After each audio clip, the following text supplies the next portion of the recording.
Okay,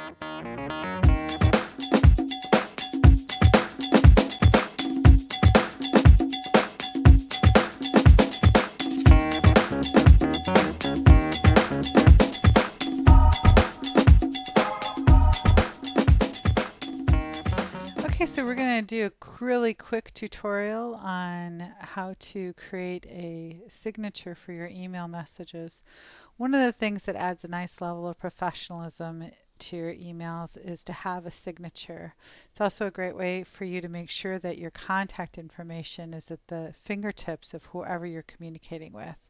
I can't tell you how many times people send me an email and the contact information isn't there, and it's extremely frustrating to have to go and dig out their phone number from someplace else. It's easier if it's at their fingertips.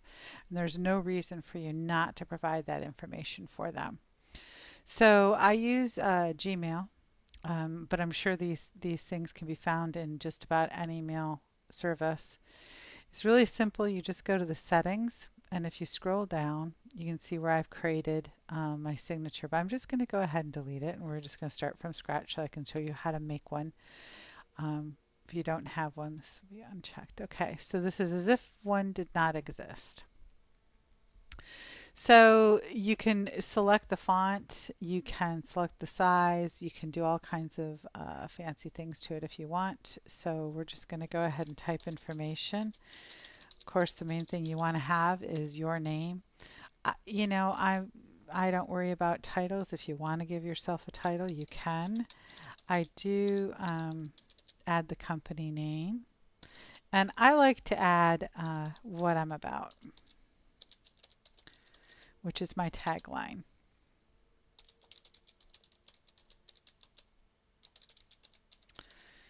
Your tagline is kind of what you stand for, what you're here to help create. And I like to help people transform their dreams into reality because I think all things are possible. Okay, so I like to add the website just because, why not? I'm putting a signature. I might as well put the important information that I would put on it that I would have on a business card in hyperlink format. And then I want to give them a way to follow me or connect with me. So there's a lot of social media sites out there. You could pick one if you wanted to. I like to give them a couple of places to follow me. My personal preference is Facebook. I spend more time in Facebook, but I like Instagram too. And Twitter is kind of a no-brainer. So I'm going to go ahead and add Twitter. And what the heck, we're in Gmail, so I might as well add my G Plus site.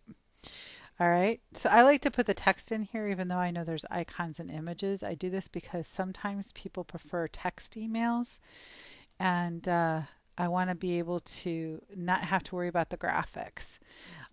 So this kind of guarantees no matter what they've got, they're going to get these links, are going to come to them live and hot. One of the things I like to give new people is I like to give them my little cheat sheet, empty of course, but it gives them an idea of some of the places that you'll want to set up your own account at, right? So some programs are affiliate programs, and some things are back office, some things are the front of the office, and some are social media.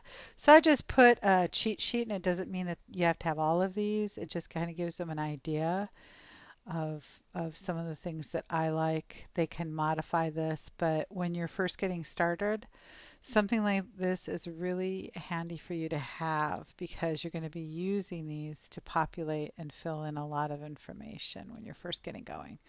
Okay, so we're going to go ahead and just take the URL. We're going to go back over to our email. We're going to highlight the word Facebook. There's no need to put your name there, just because Facebook is where I'm sending them, the Facebook fan page, and I'm giving them the link. And then we'll go ahead and do that with the rest of them. Like I said, you don't have to have all of these. I have them because I like them and I use them. But as far as becoming really proficient with social media, it is a good idea to pick one that you're going to get really proficient with and focus on that. I mean, maybe you'll set up a Twitter account, but you're really not going to spend too much time in there. Maybe you'll have a tweet a week. I mean, that's not a whole lot of time just to keep your toe in the water. But to really learn a social media site in depth, you want to focus on probably one at a time. Okay. And then our last one.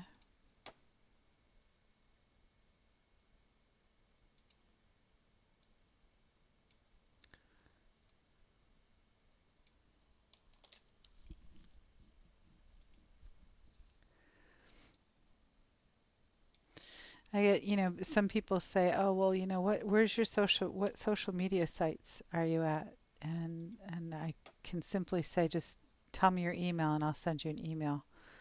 All that information's in my signature, and you can go ahead and follow me. So we'll just go ahead and make this a link. There we go. Done. And we'll go ahead and change the color on this one.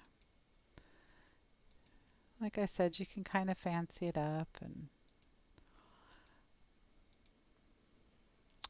there you go. And that's it. Plain and simple. This is how you create a signature.